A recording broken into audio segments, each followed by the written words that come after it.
What's good, everybody? It's Lucy here, back for another video, and today I'm going to be showing you my personal in-game party member setup. And if you don't know what that means that these are the party members that I suggest having at the end of the game based on just personal preference, of course, and how good I think they are.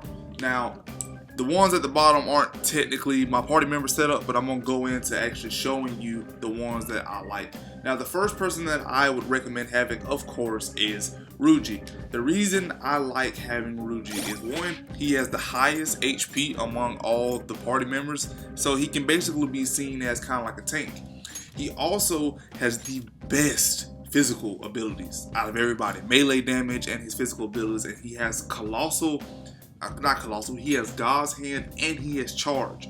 So the reason I like the fact that he has God hand and charge is because with God hand already does colossal physical damage. Of course, this is in game now, remember that. So if you see spoilers, oh well, you saw the title said in game. So God's hand is an extremely powerful physical attack, and charge doubles the amount of damage your next attack does. And then he also has this ability that increases, don't laugh at me because I couldn't pronounce that, but he also has this ability which can increase your attack for all allies for 3 turns, and then you can stack that with your own abilities if you have some of those abilities as well. I don't know, one of my personas has it. I don't know what persona has it, but one of my personas has it. But yeah, you can stack that with other attack buffs, and I think the max that your attack stats can go up is 3. I could be mistaken, but I don't know. So you can max his attack buff up 3 times and then do a move that does colossal physical damage. He's crazy. I don't even use him for his elemental side. I don't use him for electricity. I specifically use him for physical attacks because he has that and he has charge. Now, the next person I use, of course, is Morgana. This is not, if y'all have already seen my other video, this isn't Morgana's final transformation. I showed y'all what his final transformation looked like. So if y'all want to go look at that, feel free. I like Morgana because he's easily the cannon healer. Now, I would not recommend having Metarahan on here. I recommend having Metarima. This is old gameplay that I had, but I just wanted to show off everything. Metarahan is good, but I'm pretty sure you noticed by now that when you really get down to the wire and you're fighting really hard enemies, you're trying to keep their health up from going below half, and Metarahan isn't really good at healing half, and plus it takes 30 SP, which is ridiculous. So I wouldn't get Metarahan, I would get Metarama, which does half of the health. So yeah, I definitely get that. But other than that, he's really good because he's just the cannon healer. I'd also recommend keeping Miracle Punch on him as well. I took it off just because in this playthrough I wanted to play around with everybody's abilities. But I keep Miracle Punch and Metarama. He also has Masukunda, which decreases the accuracy and evasion for all foes, which I think is really important. And of course he has his wind abilities. But yeah, I'd keep Diarahan, which is a full HP recovery. I'd keep that, put on Metarama to keep Samarikarn, and yeah, keep this setup. Definitely keep them, Ruiji and Morgana, because they're really good together. Now for the next one. The next one's kind of iffy. I know a lot of y'all probably scream your heads off saying Makoto right now, but I wouldn't necessarily use Makoto. What I start off with Yusuke. The reason I like Yusuke is because, like Ruiji, he has really good physical attacks. He has Myra slashes, he has Vorpal Blade, Deadly Fury. He has really strong physical attacks. And the reason I like the characters that have physical attacks is because I'm not really worried about their elemental shit. I have all the elemental stuff. I have 12 personas. I have all the elements. I'm not worried about that. I'm more worried about their passive abilities, which isn't really a passive, but stuff like Masakukuja, or you know, the buff abilities, and I'm worried about how much damage they're doing physically. But he does really strong physical attacks. Now, I will say though, I use sort of a technique when I'm with Yusuke even though I run Yusuke for the majority of the fight, I'll actually start off with Anne. The reason I start off with Anne is because she has Tarunda. Tarunda decreases the attack for one foe for 3 turns.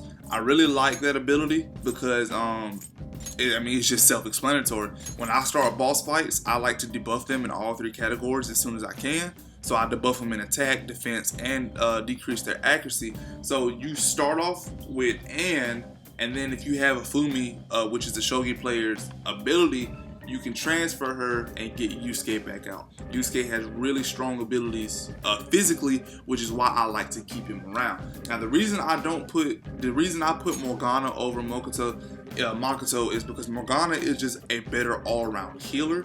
Makoto does better damage, but other than that, in my opinion,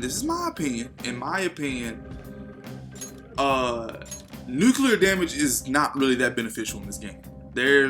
I understand that you can burn enemies and then use nuclear. You know, everybody knows how nuclear works. You can see down there at the bottom of the screen.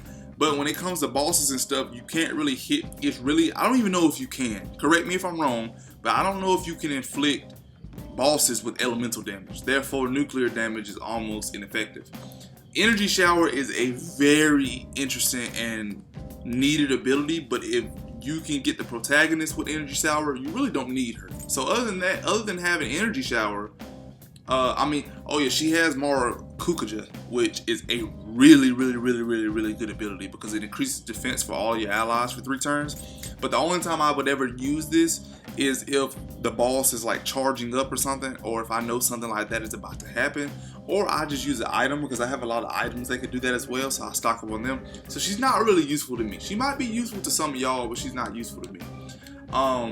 In my opinion, Haru is probably she's completely useless. She has Heat Riser, which is a pretty good ability, but I personally have a persona that has Heat Riser, so she's nothing to me. And just kind of like how nuclear is, a lot of enemies aren't really weak to psychic damage. I know there are some, but psychic isn't really that beneficial to this game as well as nuclear. That's why I don't really like using Haru or Makoto, because my own personas could have abilities that could do the stuff that they do. So they're not really that beneficial. So to sum it up, I go with Ruiji, Morgana, start with Anne so that you could use Tarunda. Then this is specifically on bosses. Start with Anne so you can use Tarunda and then switch to Yusuke. If you're not about to fight a boss, I just run Yusuke from the jump.